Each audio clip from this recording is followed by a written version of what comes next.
இன்றைக்கி ஒரு மீன் குழம்பு வீடியோ பார்த்துடலாங்களா? தேங்காய் எண்ணெய் ஊற்றிக்கோங்க,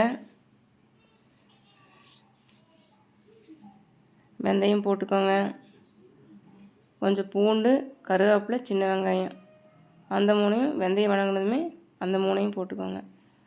போட்டுட்டு நல்லா வணக்குங்க. வணங்கினதுக்கப்புறம் நல்லா வெங்காயம் நல்லா வணங்கி வந்ததுக்கப்புறம் ஒரு பேஸ்ட் அரைக்கணும். பேஸ்ட்டுக்கு சின்ன வெங்காயம் கொஞ்சம், பூண்டு, தக்காளி, கருவேப்பிலை நாளையும் வணக்கிட்டு மீன் குழம்பு மசாலா எந்த கம்பெனியாக இருந்தாலும் ஓகேங்க, அதில் 2 ஸ்பூன் போட்டுக்கோங்க.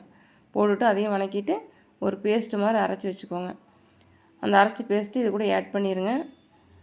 ஆட் பண்ணிவிட்டு ஒரு நெல்லிக்காய் அளவு புளியும் கரைச்சி வச்சுக்கோங்க. சரிங்களா? அந்த நெல்லிக்காய் புளியும் இது கூட ஆட் பண்ணிக்கோங்க. ஆட் பண்ணிவிட்டு நல்லா பச்சை வாசனை போக கம்ப்ளீட்டாக போகணுங்க. மீன் குழம்புக்கு தேவையான உப்பும் போட்டுக்கோங்க.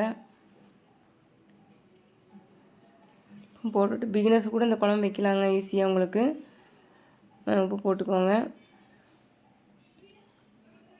நல்லா கொதி வரட்டுங்க. கொதி வந்ததுக்கப்புறம் மீனை போட்டுக்கலாம்.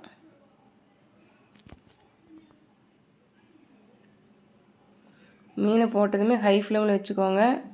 தட்டுப்போடு மூடி வச்சு மீன் வெந்ததுமே ஸ்டவ் ஆஃப் பண்ணிக்கலாங்க.